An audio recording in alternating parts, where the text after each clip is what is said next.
Hello, everyone. I'm Margaret Hayes, a widow of 72, and my life seems to be confined to the old shell of a small wooden house nestled on Cedar Lane in the town of Willow Grove, Oregon.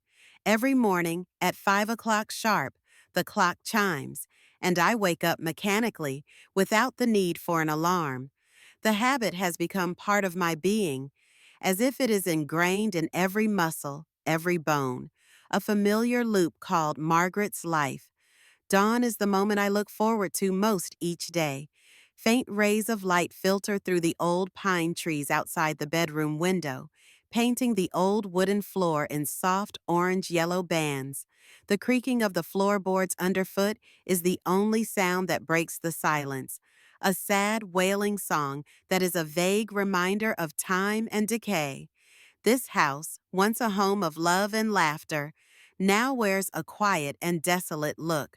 The curtains have faded over the years, no longer having any of the vitality of the beginning.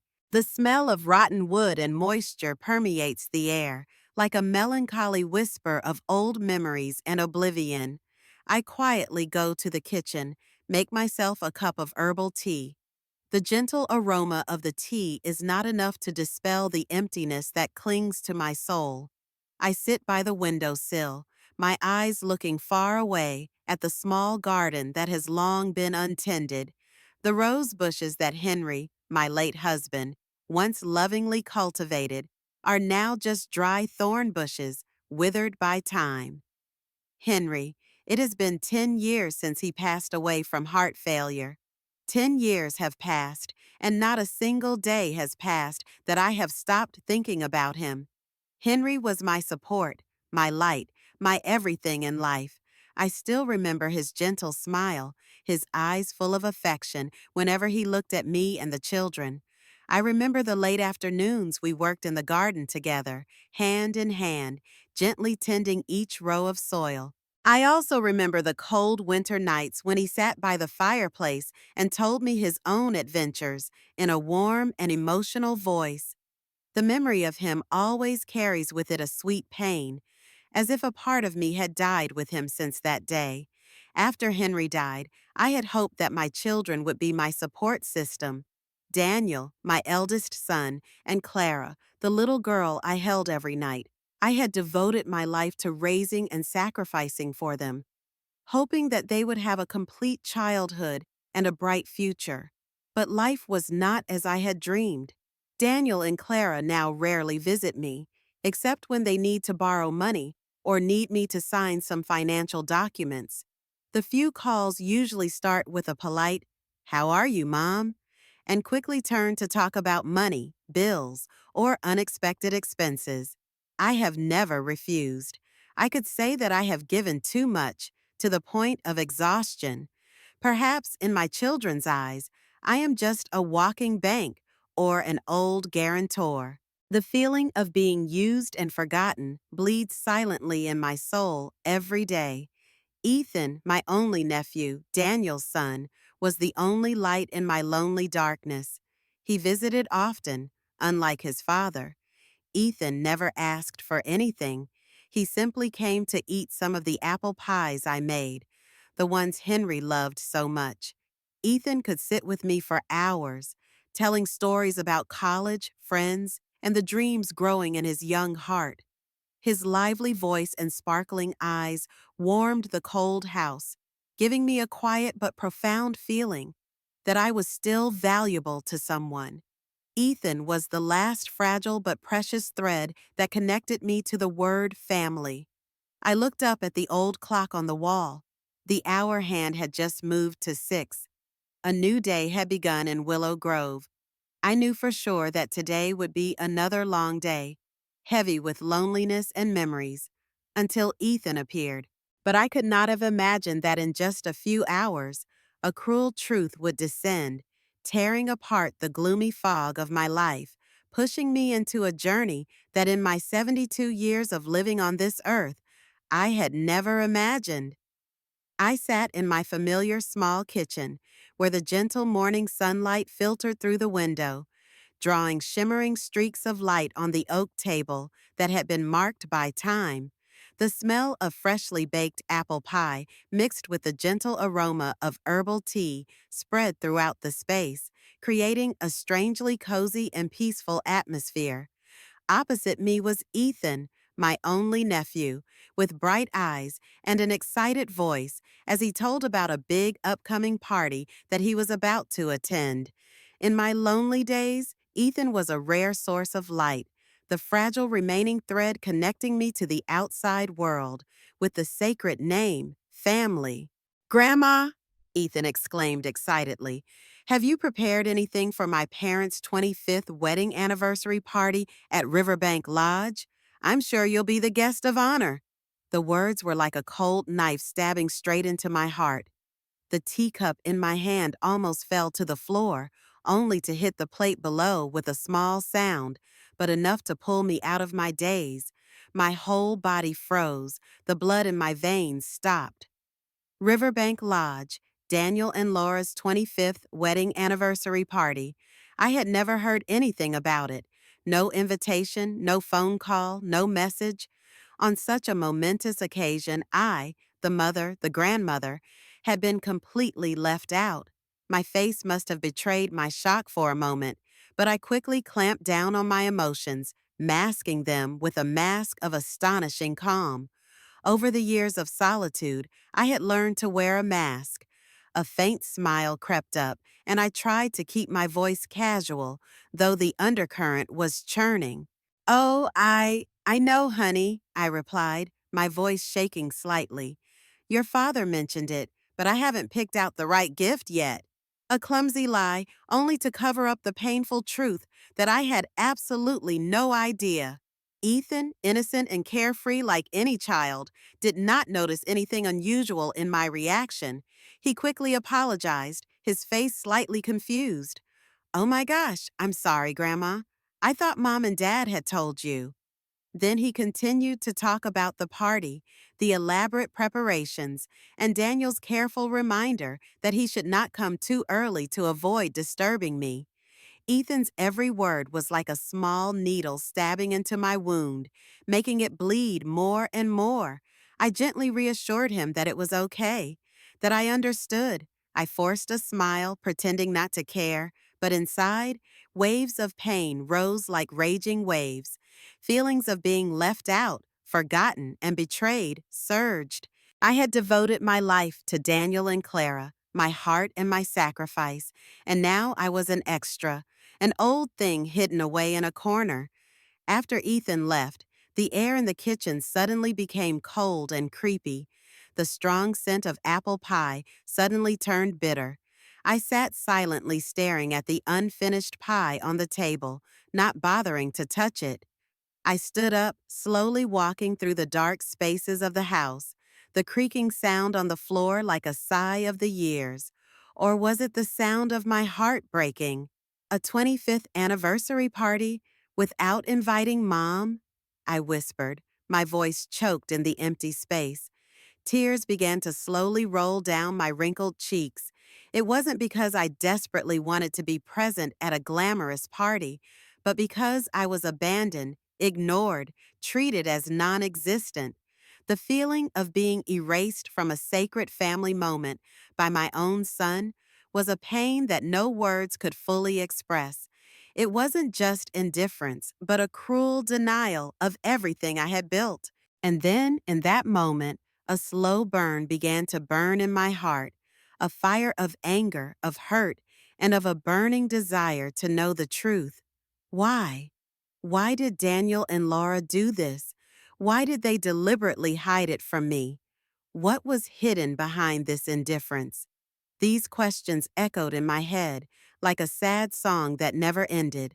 I knew, from this moment on, my seemingly peaceful life would never be the same again. I could no longer turn a blind eye. I had to know. I had to find out the truth. Pain cut into my heart like broken glass, sharp, dull, and persistent. Every time Ethan's words replayed in my mind, I couldn't sit still all afternoon. I paced the house, the small kitchen, the living room, the narrow hallway with its misaligned family photos. Every step on the wooden floors made a sad creaking sound, echoing the endless sighs of years gone by. The small wooden house that had been my home, my place of comfort and peace, now seemed suffocating. Every corner held a memory, and now a doubt. The phone rang suddenly, sharp as metal cutting through the quiet space. I jumped, feeling my heart drop.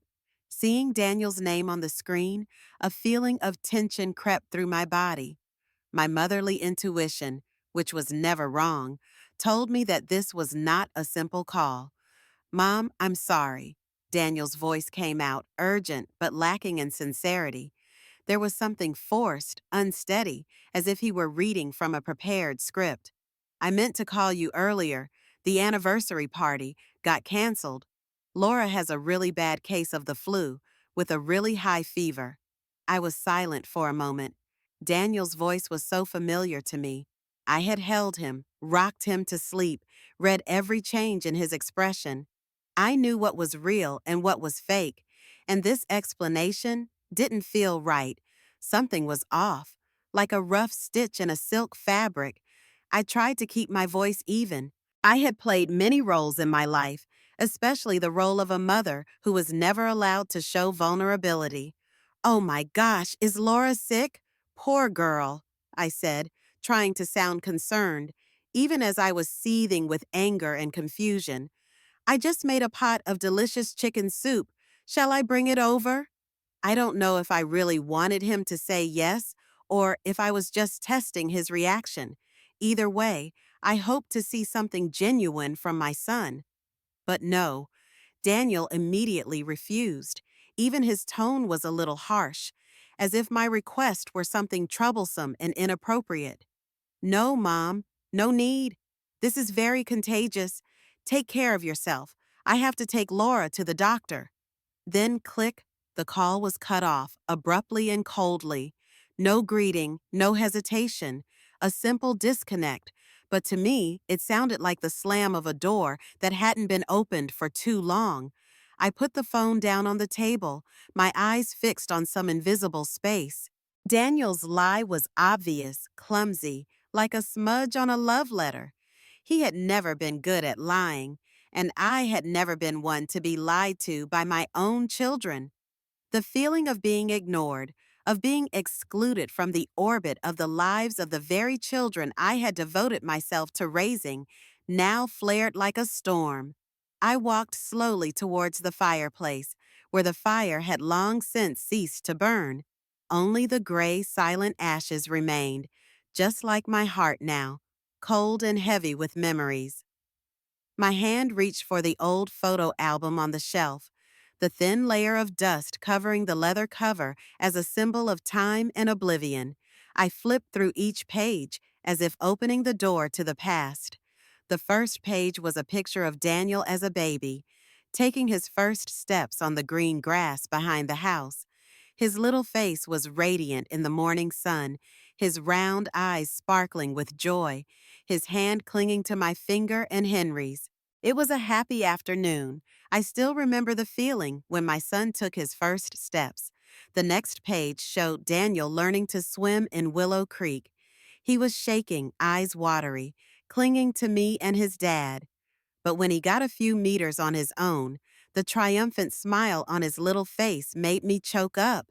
I promised myself I would always be there for him, whenever he needed a shoulder to lean on. Next came Clara, the sweet and resilient daughter, on her birthday with her new bike. She had fallen countless times, her knees were swollen, but her eyes were still shining. Henry and I stood patiently behind her, holding her up, cheering her on until she could cycle around the garden by herself, laughing loudly. Then came Christmas evenings. The whole family gathered around the brightly lit dining table, laughter and chatter, the Christmas tree twinkling behind. Henry sat at the head of the table. Daniel and Clara chattered about school, and Laura, then still a young girl, her eyes filled with love. Moments that seemed eternal, now only remain in silent frames.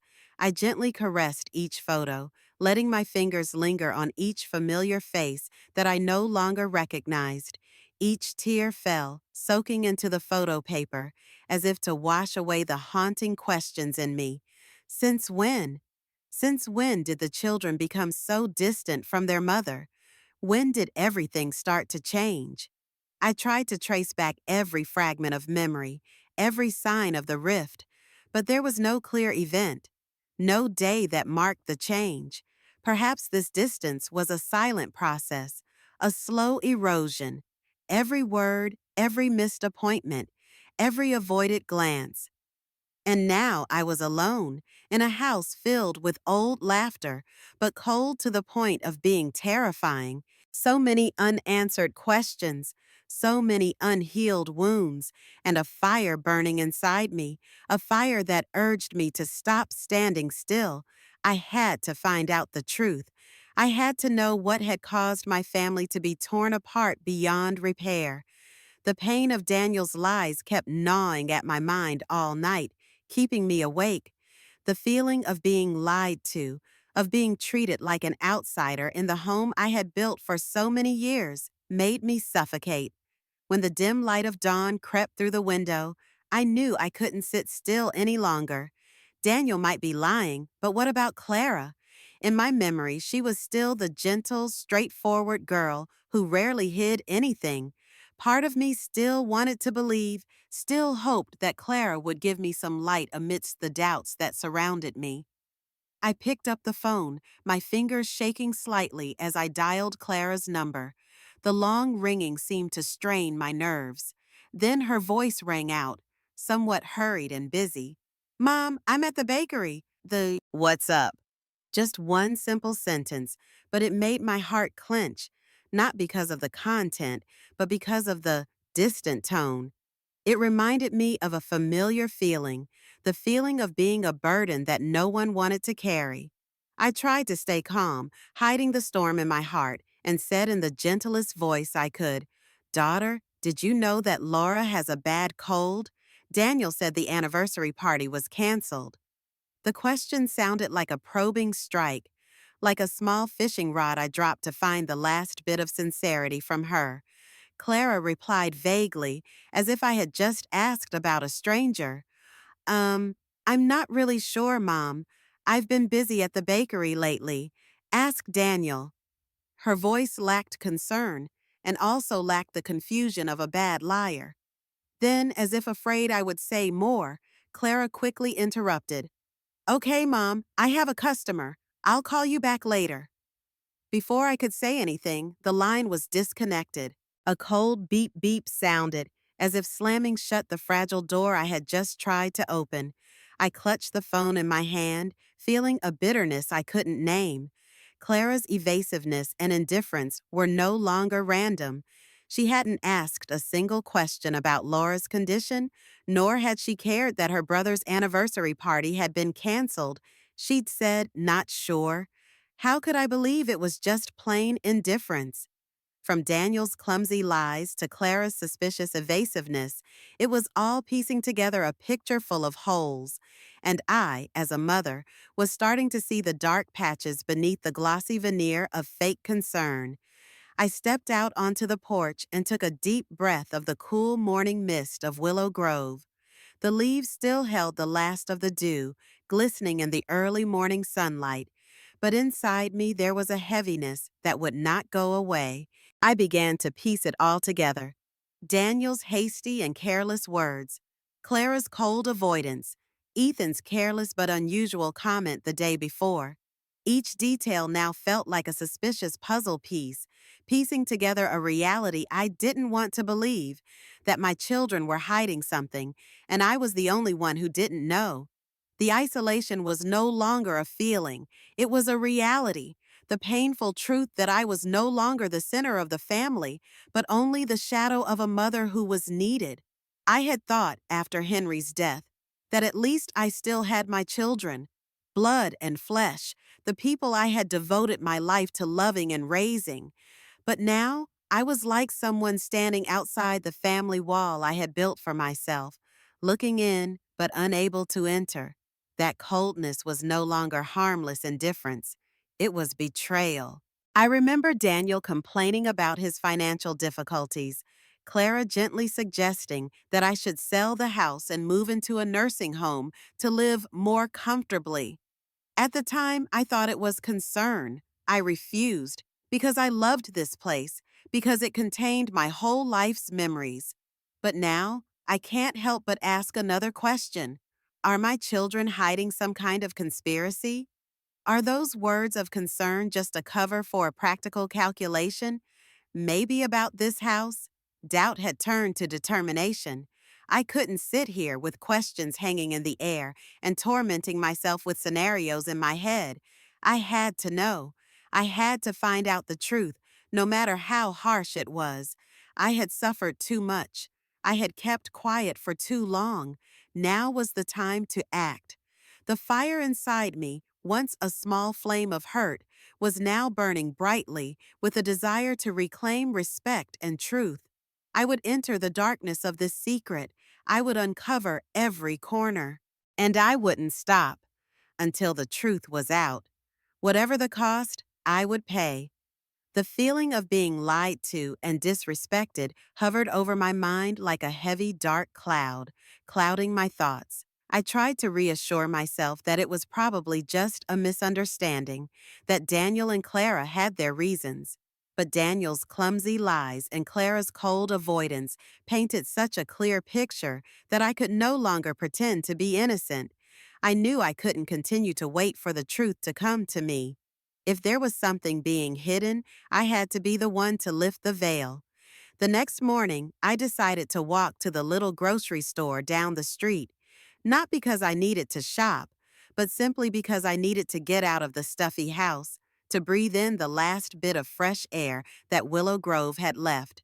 But even as I stepped outside, my heart felt heavy as a rock.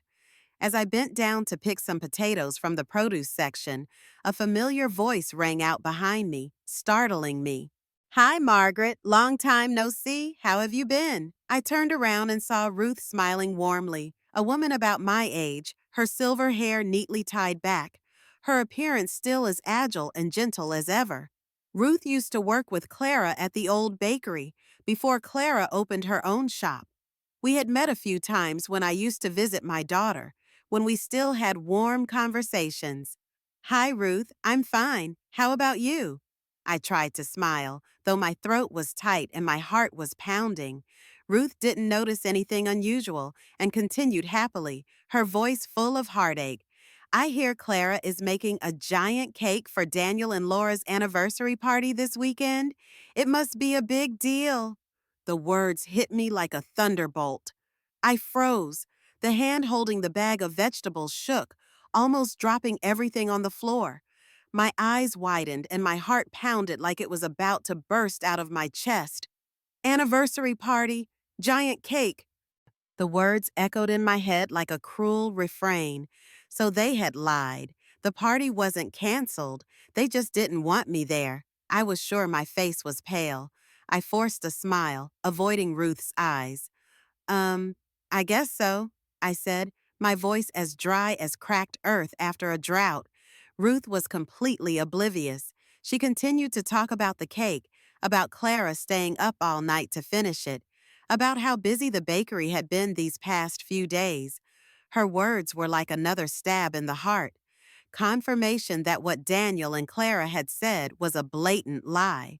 I stood there silently, nodding my head, but my mind was blank. Ruth had unwittingly become the messenger of a bitter truth that I was not allowed to know. We parted with a few pleasantries, and I left the store in a daze. I trudged home, my mind in a daze. I couldn't remember what I'd bought, or if I'd forgotten anything. All that was left was a cold feeling that pierced my core. Once again, I'd been betrayed, and this time, there was no excuse. When I got home, I collapsed into the old armchair in the living room. The energy was drained from my body. I stared into space, trying to piece together the shock. They hadn't canceled the party. They were still there, full of pomp and excitement, just without me. Just then, the phone rang. It was Ethan. I hesitated for a moment before pressing the answer button. "Grandma," he said excitedly, not knowing that he was about to rub salt into my wounds. I got a confirmation text. Dad told me to be at Riverbank Lodge on time, not too early because Mom and Dad are still getting ready. Riverbank Lodge, same name, same silent confirmation that the party was still on, just without me on the guest list. I tried to keep my voice even. Oh, okay, son, go ahead. I didn't want to embarrass my nephew. When the call ended, I put the phone down on the table and tears began to roll down my cheeks. But they were not tears of weakness or sobbing. They were cold and salty, as if pouring from the deepest, bitterest depths of my heart. I could no longer lie to myself. The truth was in front of me. My children had deliberately excluded me from the biggest family event of the year. Not because I was busy, not because of a misunderstanding, but because they did not want me present.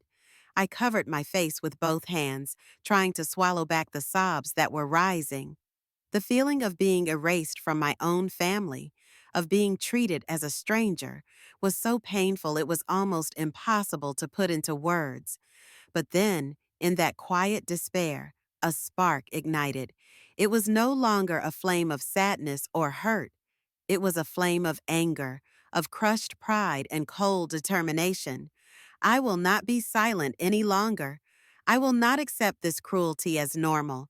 They lied to me. They rejected me. And I, Margaret Hayes, will not let this pass like I am a fool. I will get to the bottom of it. I will find out why. And this time, I will not back down. The pain of Daniel and Clara's betrayal was like a knife piercing deep into my heart. But with that pain came a raging fire, not of sadness and resignation, but of anger and awakening. I was no longer the patient mother who made excuses for her injuries. It was time for me to find out the truth. Why did they treat me like this? I decided to go back through all the things I had let go, the small but mysterious signs, to piece them together.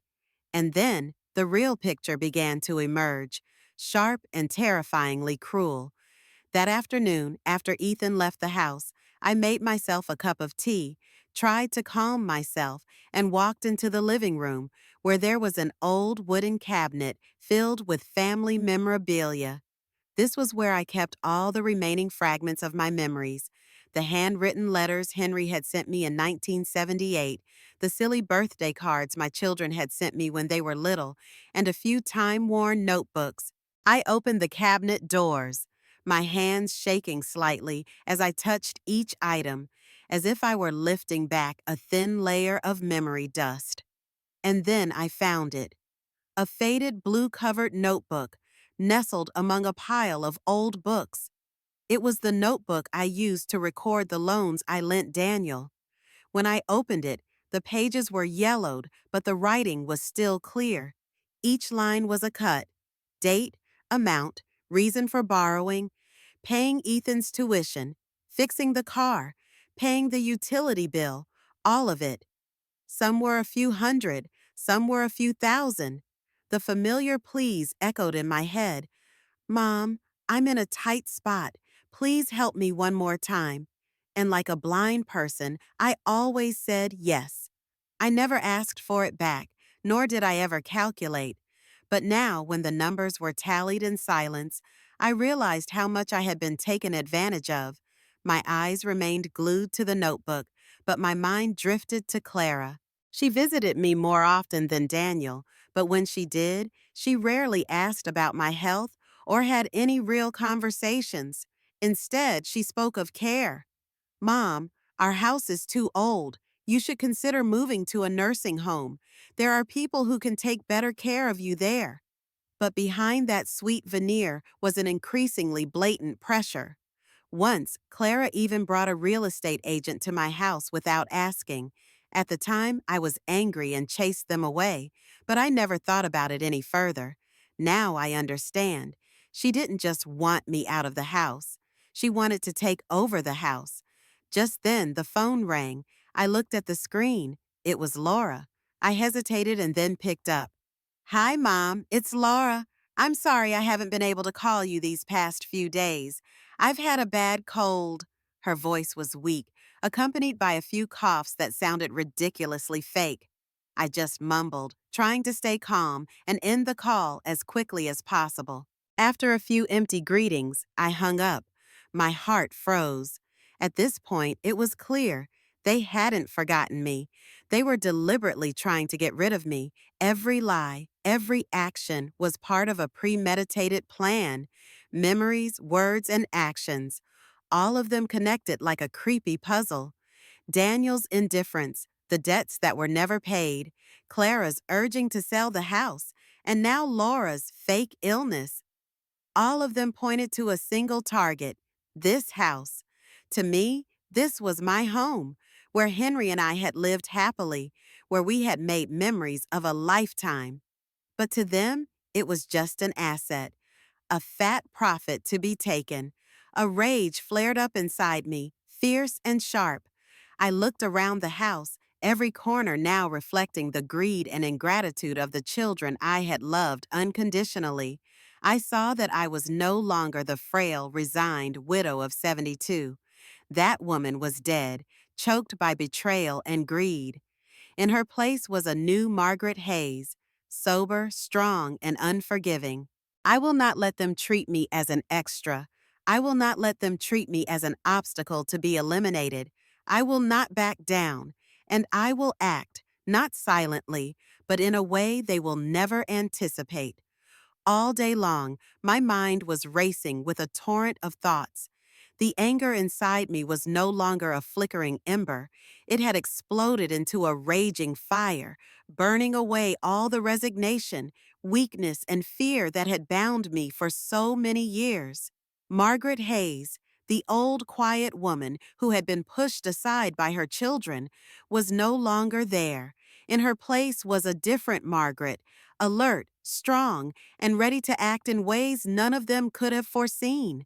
That evening, as Daniel and Laura celebrated their 25th wedding anniversary at Riverbank Lodge, deliberately leaving me out, I stood before the bedroom mirror. The pale yellow light from an old nightlight fell on my face, highlighting the wrinkles and the marks of time, but also reflecting a pair of eyes that shone with an unusual determination. In the mirror, I saw no longer a broken woman, but a reborn self, strong, graceful, and powerful. I opened the wooden cabinet, faded with age, where I kept the precious things that were associated with my life. My hands trembled as I ran through the soft fabric of a purple silk dress, a gift from Henry on our 30th wedding anniversary.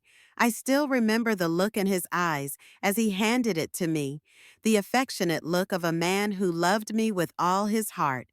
"This dress will make you shine brighter than all the flowers at the party," he said, and indeed, that night I felt like the most beautiful woman in the world. I gently pulled it on. The silk slid across my skin like a familiar comfort, soft and empowering. The purple was not bright, but it was luxurious and powerful, like me at that moment. In the mirror, I saw myself as I had been, proud, calm, confident. I was not a shadow on the sidelines of my family. I was Margaret Hayes, a woman who had been loved, who had been respected, and who now deserved to be treated as such. I took out a string of pearls from the drawer, the jewelry Henry had given me that year with the dress. Each pearl shone in my hand as if it still held his love and reminded me that I was never ordinary. That necklace was more than jewelry. It was a declaration of dignity, a symbol of eternal love, and the armor I wore tonight. I fastened it around my neck, feeling a surge of energy spread from my heart to my entire body. I put on makeup. Not much, just a touch of earthy pink lipstick, a light dusting of powder to hide the traces of time, and a neat bun of gray hair. No need for elaborate makeup. My beauty tonight lies in my demeanor, in my eyes that know what I want, and my steps that know where I'm going. The mirror reflects the image of a classy lady, radiant with charisma, completely different from the image of the mother who has silently endured all these years. I hailed a taxi. When the driver arrived, I told him to stop in a secluded corner near Riverbank Lodge.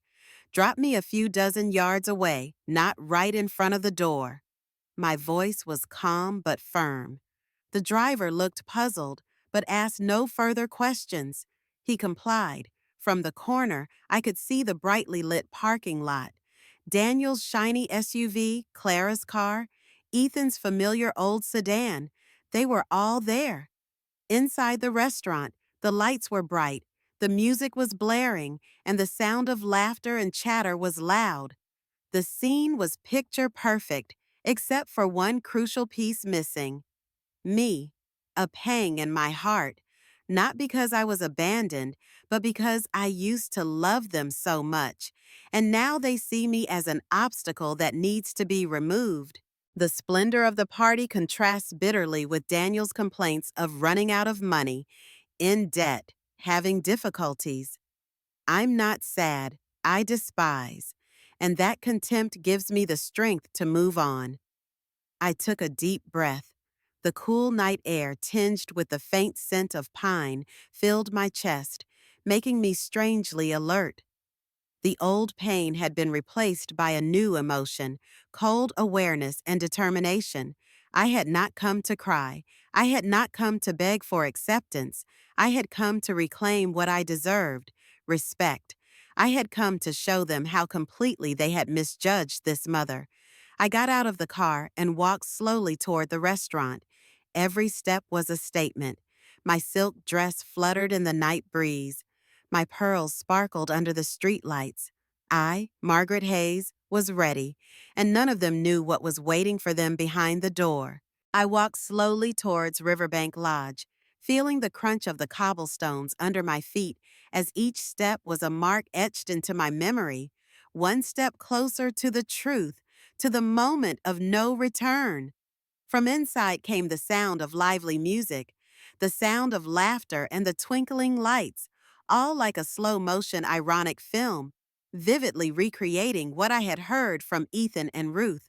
A party so extravagant it was ridiculous, so extravagant it was paradoxical, the complete opposite of the poverty-stricken words Daniel had always used to extort money from me.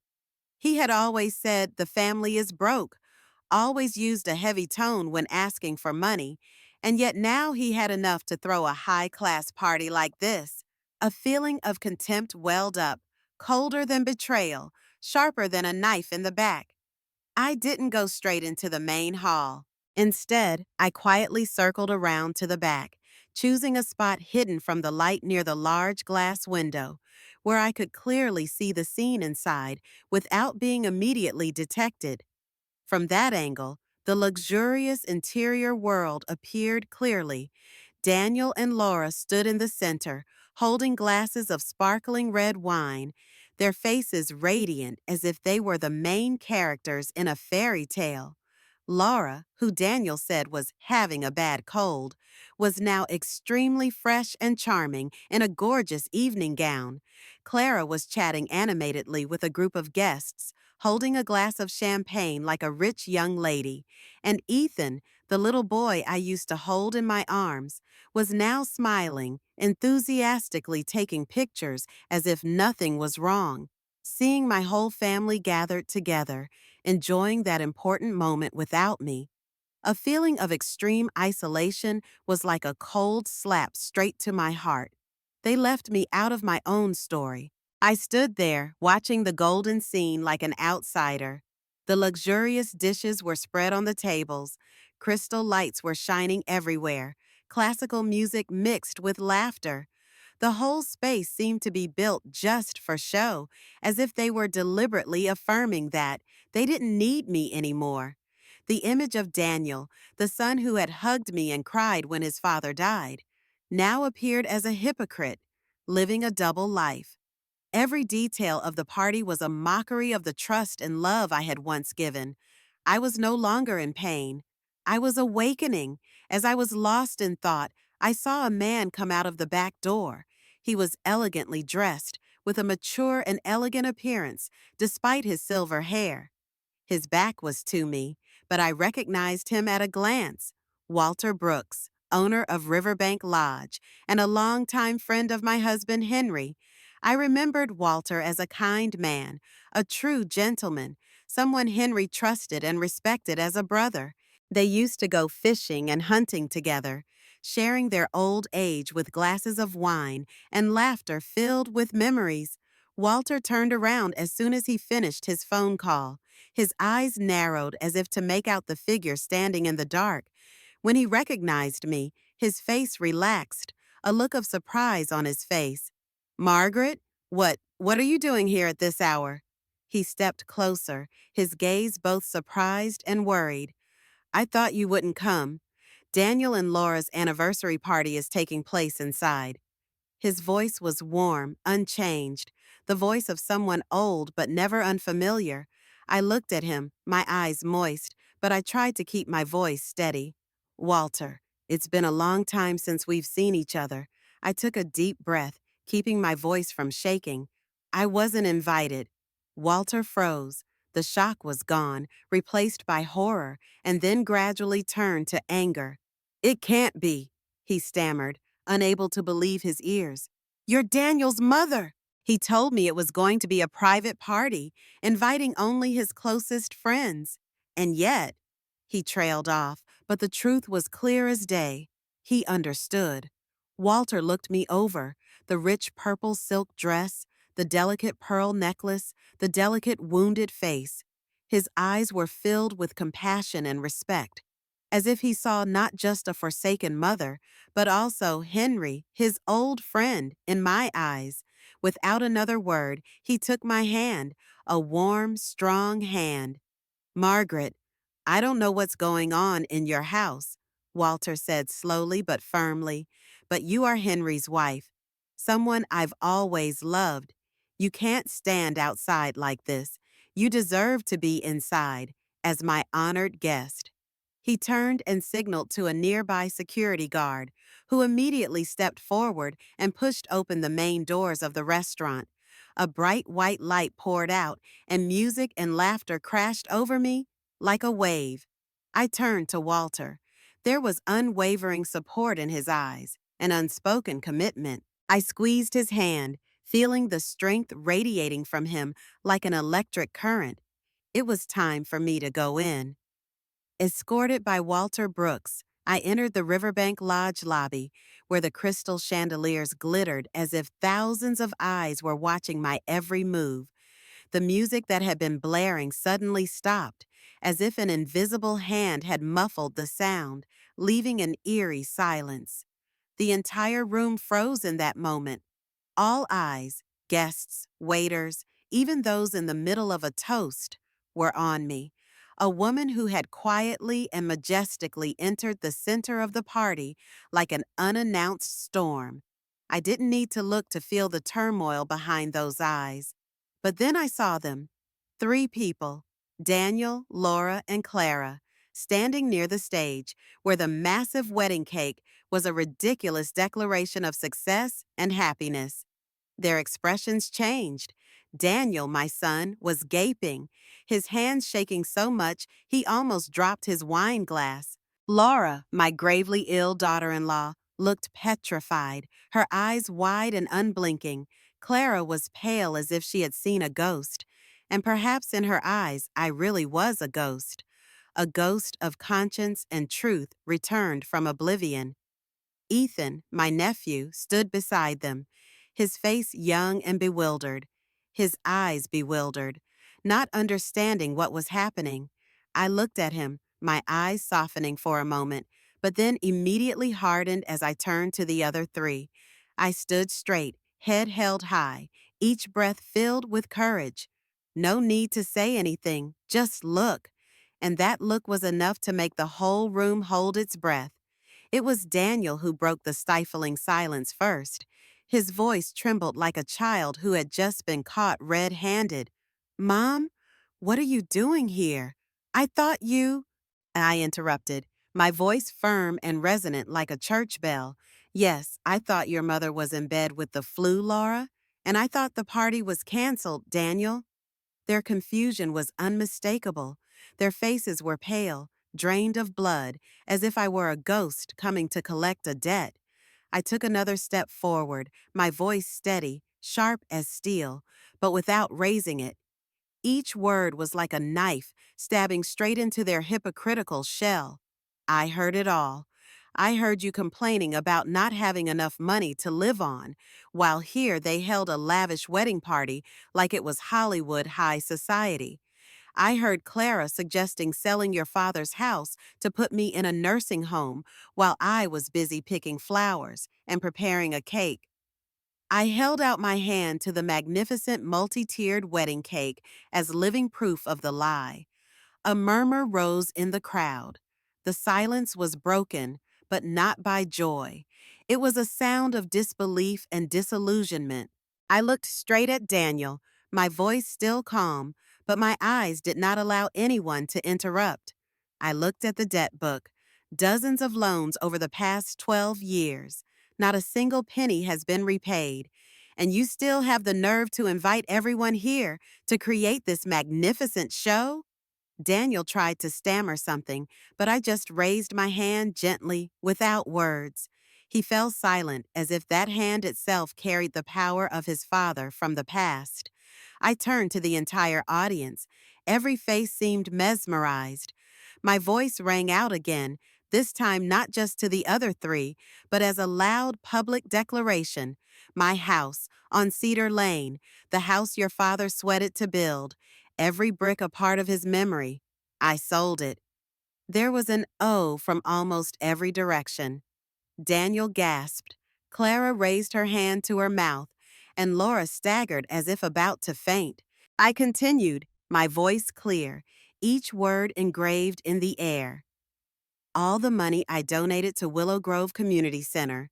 They will build a new library and learning area for children. Because I believe that true legacy is kindness and knowledge, not a fake party or debts that are never paid. I paused for a moment, my eyes shifting to Ethan. He was still bewildered, but I saw in his eyes a small glimmer of hope and love. I smiled more gently. My personal possessions, my mementos, my books, my father's pictures, I leave them all to Ethan, because you are the only one in this house who still cares, not for the property, but for the feelings. I looked straight at Daniel and Clara, one last time, with eyes that were both painful and determined. My voice closed like an oath. I cannot accept this disrespect. I cannot continue to live in a family where the truth is distorted and filial piety is turned into a tool for profit. I have had enough. The apologies, the mumbled words, the "you misunderstood" were just faint echoes after the storm. I didn't reply. I had said everything. I turned and walked away in the still suffocating silence of the room, leaving behind a truth that had been fully revealed. The curtain had finally fallen. Under the soft yellow lights of the Riverbank Lodge, after the revelation that had silenced the entire party, the room remained in a thick silence, so heavy that every breath was audible. All eyes were still fixed on me. The woman who had just torn apart the curtain of falsehood that had been put up for years by her closest loved ones. Daniel, Laura, and Clara stood there, frozen, their faces pale, their eyes filled with shock and shame and fear. In the confused crowd, only Ethan, my nephew, still looked at me with bewildered, admiring eyes, as if he had just witnessed something greater than any lesson he had ever been taught. I didn't look back at Daniel or Laura. They were no longer worthy. I turned away, took a deep breath, not to calm myself, but to take in the moment of freedom. But as I started walking, the pounding of footsteps behind me signaled what I had expected. They woke up, rushed toward me, as if they could hold together what had been shattered with a few feeble excuses. Mom, Mom, I'm sorry. I didn't mean to. Daniel's voice trembled, mixed with fear and despair. You misunderstood, really. We just wanted to. Laura stuttered, trying to reach out and grab me, as if the truth could be distorted with a handshake. Mom, I. Clara choked. For the first time, there was a ray of true remorse in her eyes. Tears welled up in her eyes. But I didn't stop. I just turned my head back for a moment, not to forgive, just to let them see my eyes. No longer angry, no longer resentful, but only a deep disappointment, like the bottom of a dry well. I didn't need to say another word, just a shake of my head, soft but strong enough to end all explanations, all belated promises. A shake of my head that was the final verdict. The act was truly over, and I was no longer the victim in that story. Walter Brooks, the man who had been silently by my side all evening, came over and silently escorted me out. He took my hand, a steady, warm hand, as if to give me the last bit of strength to leave this past behind. Margaret, you are truly an extraordinary woman. You have done what many people can only dream of. His voice was sincere, his eyes shining with pure, uncompromising respect. I turned to look at him, my lips curling into a tired, relieved smile. Thank you, Walter. I couldn't have done this without you. Walter smiled, his gaze filled with a tenderness that few would dare to give to a widow. By the way, there's an outdoor concert in the town square this weekend. Would you like to come with me? He made no promises, no demands, just a simple invitation, a gentle knock on my reopening heart, an invitation without debt or family expectations, just human to human. I nodded, my smile growing fuller. I would be happy to. I stepped into the taxi. As the door closed, there was a click, like the sound of a door slamming shut on the past. I sat silently, no longer looking at the party, but out the window. The twinkling lights of Riverbank Lodge receded behind me, like a lantern floating in the night, then disappeared completely. The fake smiles, the sly eyes, the double-tongued words, all were now just a faint memory slipping away into the darkness.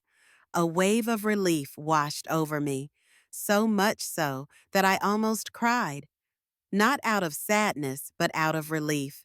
For years, I had lived in a gilded cage, devoted mother, faithful widow, loving grandmother.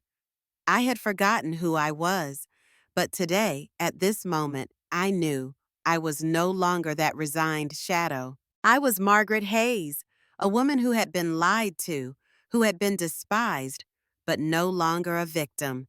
I closed my eyes. A void was being filled inside me, not by others, but by myself. I imagined waking up in the mornings without sighing, free afternoons reading, or an autumn evening walking with Walter by the river. I would rewrite my life with the same hands that had once supported a family and with a heart that had known pain but still had room to love again. I will live, not to please anyone, not to be recognized, not to hold on to toxic relationships out of obligation. I will live for me. From now on, every step I take is a new journey, a true beginning for a Margaret who is no longer bound, no longer afraid, and never turns back. Under the lush green foliage of Willow Grove, 3 months have passed quietly since that fateful night at Riverbank Lodge, and my life has gently taken a completely different path. It is as if, after a storm, the sky opens up to a light that I never dared to believe I could enter. The old wooden house on Cedar Lane, once a home, but also a cage that imprisoned my lonely years, has now closed behind me like an old chapter in a book. Instead, I live in a small modern apartment near the center of town, where natural light filters in every morning through large glass windows. From the balcony, I can see the bustling life of Willow Grove, the bustling streets, the cute shops, the laughter of children in the distance. Every sound, every image is full of life, in stark contrast to the gloomy silence of the past. I am no longer the woman who sits in the shadows of my memories. Now I am a part of the community, alive, productive, and fulfilled. I spend most of my time at the Willow Grove Community Center, where I volunteer to teach arts and crafts classes to children every afternoon. At first, I only intended to do odd jobs, but before I knew it, the children's laughter, their eyes sparkling with excitement as they complete a woolen animal or listen to me tell a fairy tale, became my greatest source of encouragement. I tell them the stories I once told Daniel and Clara when they were young, and they listen unconditionally, without judgment, without demands.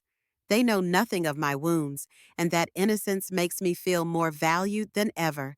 Daniel and Laura tried to reach me several times. They called, texted, and even showed up at my new apartment, which I had tried to keep secret. The apologies came, quick, rushed, and hollow. Daniel said he was sorry, that he didn't think things would go this far.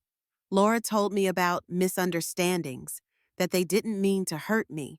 I listened, politely but distantly. In my heart, words no longer carried as much weight as they used to. Forgiveness doesn't come from words of apology. It has to be proven by actions, by time, and I was no longer willing to compromise my trust for the sake of the word family.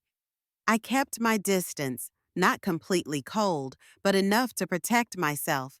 Ethan, my only grandson, was the only one who showed up regularly in my new life. He brought a sincerity and simplicity that touched me. He came not out of obligation, not out of guilt, but simply because he wanted to be with me. Ethan told me about school, about his plans after college, about his dreams that had yet to take shape. He didn't ask about the old house, didn't mention money, didn't mention the past. He just ate the apple pie I made, listened to me share, and sat in silence with me on windy afternoons through the window.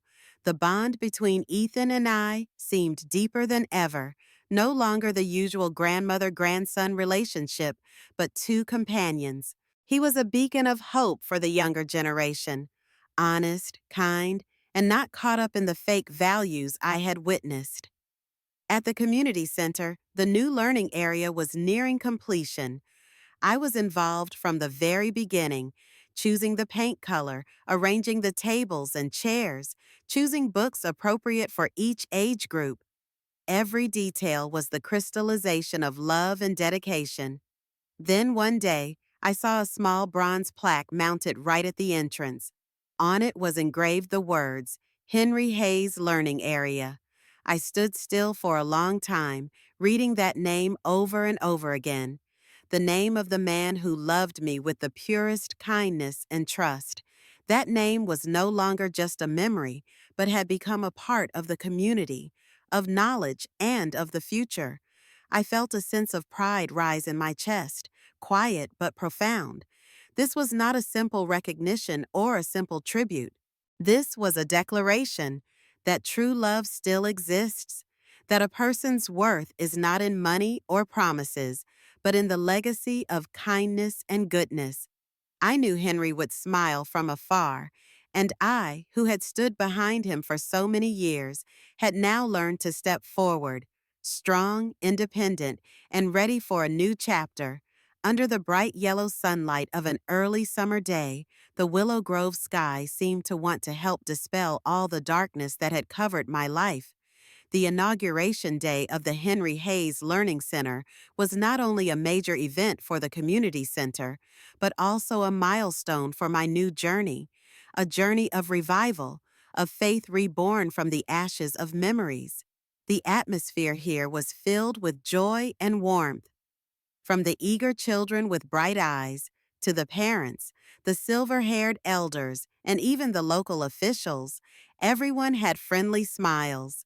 The melodious music mixed with laughter, making the central campus seem to light up in collective joy. I, in an elegant beige dress, a thin scarf fluttering gently in the wind, was introduced as the guest of honor.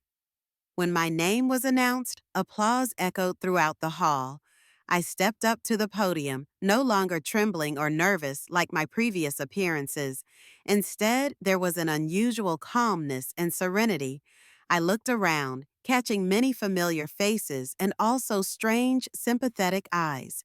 I didn't talk about the losses, the pain, the betrayal. I chose to focus on the beautiful things, the value of knowledge, of kindness, of the power of community. My late husband, Henry, Believed that knowledge was the most valuable thing we could pass on to the next generation, I said, my voice steady but filled with emotion. He used to say that a good book can open up a world, and I believe that an open heart, knowing how to love and share, can change a community. I continued speaking in a gentle but powerful tone.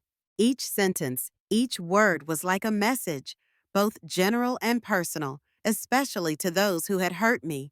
The true legacy lies not in the material assets we leave behind, but in the intangible values, the seeds of knowledge and love we have planted. I was not only talking about building a place of learning, but also emphasizing the creation of a compassionate community where people care for and support each other, the complete opposite of the selfishness and self-interest that I had witnessed in my own family. I hope this will be a land for beautiful souls to grow, for wisdom to be cultivated, and for love to spread, a place to prove that kindness is never wasted. I saw Daniel and Laura standing in the far corner of the auditorium, trying to avoid my gaze. Even though my eyes fell on them, I didn't change my tone or expression. I just nodded slightly, a polite gesture enough to show that I no longer hated them, but also that I wasn't letting them into my comfort zone. Clara was there too, her eyes downcast, her face clearly apologetic, but I didn't let my personal feelings cloud the moment. I had learned to stand firmly between two worlds, past and present. When I finished speaking, the applause was overwhelming. Walter Brooks came up to me and took my hand in his warm one. His eyes were filled with admiration and affection. "You did a wonderful job, Margaret. It was very moving," he said sincerely. And then, with a warm smile, he said, "I want to take you to dinner tonight. There's a new Italian restaurant that has opened, and the food is wonderful. Will you come with me?" It was no longer comfort, no longer compassion. It was an invitation from a sincere affection, from a soulmate who could become something more. I looked at him, my heart as light as the sky, and smiled brightly. "Yes, I would love to, Walter." Ethan stood next to me, his small but warm hand clasping mine tightly. His eyes sparkled with pride. He whispered, his voice full of love, "Grandma is the most wonderful person in the world." Those words were like a cool breeze that soothed the old wounds left in my heart, soothing even the feelings that had never been named. I looked around. Children were excitedly exploring new books, adults were chatting, and laughter echoed everywhere. I felt a deep sense of satisfaction spread through me. This was not just a memorial service for Henry, but also an affirmation of who I was, a woman who had been knocked down, but had picked herself up, started over, and built her own legacy. I had learned to love without losing myself, to forgive without losing my dignity. I was no longer a victim. I was a strong, independent woman, and now more whole than ever. On a chilly early fall evening, I sat by the window of my new apartment, the first real home I'd called home in years. The light from Willow Grove's street lamps reflected through the glass, creating a dreamy, quiet scene. The quiet space was the embodiment of the serenity I'd been searching for, not in isolation, but in the freedom to be myself and a genuine connection to my community. A soft knock on the door broke the gentle silence. I was a little startled. I didn't expect anyone at this hour. When I opened the door, I saw Clara standing there, her figure withdrawn, her eyes red. Her thin wool coat was not enough to hide her shivering, both from the weather and from her emotions. In her hand was a blue wool scarf, my favorite color, hand knitted with each stitch carefully, still smelling of new wool, still warm from the person who made it. Clara looked at me, her eyes filled with tears, filled with sincerity and remorse. "Mom, I'm sorry." Her voice broke. "I know I've hurt you. I've been thinking about it over and over these past few weeks, and I really regret my words and actions. This scarf, I knitted it for you. I know it can't erase what happened, but I hope you can accept it as a sincere apology. I looked at her for a long time, not just at the face I had raised since birth, but at the look in her eyes, at the sincerity in her words. This was not the cold, fake apologies of Daniel and Laura. This was a heartfelt confession. No excuses, no blame. A mother's heart knew that immediately. I reached out and took the scarf, touching the soft, warm wool. "Thank you, Clara," I replied, my voice much softer than it had been during our tense conversation. "Come in, dear." Clara entered the apartment, her steps still hesitant. Mother and daughter sat down on the warm sofa. There was a moment of silence, then Clara began to speak. Her voice was small, a little shaky, but not shy. She told of the pressure from Daniel and Laura, of how she had been swept away by the temptation of money and convenience, of her blindness in believing that selling the old house was for her mother. She made no attempt to justify herself, just admitted her mistake honestly and humbly. I listened quietly, no interruptions, no judgments. I understood that a deep rift cannot be healed with a few apologies. Trust, once broken, takes time and perseverance to rebuild. But I also sensed that tonight, Clara had made a big change. She had the courage to look at herself, and that is something not everyone can do. "You will have your chance, Clara," I said after a moment of silence. My voice was just the right amount of distance, not cold, not too soft. But trust needs to be rebuilt, bit by bit. It takes time, and more importantly, real effort on your part. Clara nodded vigorously, tears streaming down her face. "I understand. I will do everything I can to make you trust me again. I want you to see that I have changed." I smiled slightly, not brightly, but genuinely. Perhaps this was the first small ray of light after a long storm. Daniel and Laura showed no signs of changing, but Clara did. I saw in her a genuine desire to make amends, to start over. And that softened my heart, though it had been hardened for a long time. That evening, after Clara left, I sat back by the window. Looking out at the twinkling lights of Willow Grove, I felt more at peace than ever. I had come a long way, from a quiet, lonely widow to a strong, independent woman who stood up for herself. My new life was not perfect, but it was the result of choices I had made, no longer dictated by anyone else. I am not just a mother, nor just a wife to a dead man. I am a strong woman who has learned to forgive without losing myself, to open up while maintaining boundaries, and most of all, I am ready. Ready to embrace the unknown of the future, new relationships, honest and healing. I know life will be challenging, but now I have a free spirit and a heart strong enough to move forward. Thanks for listening to my story.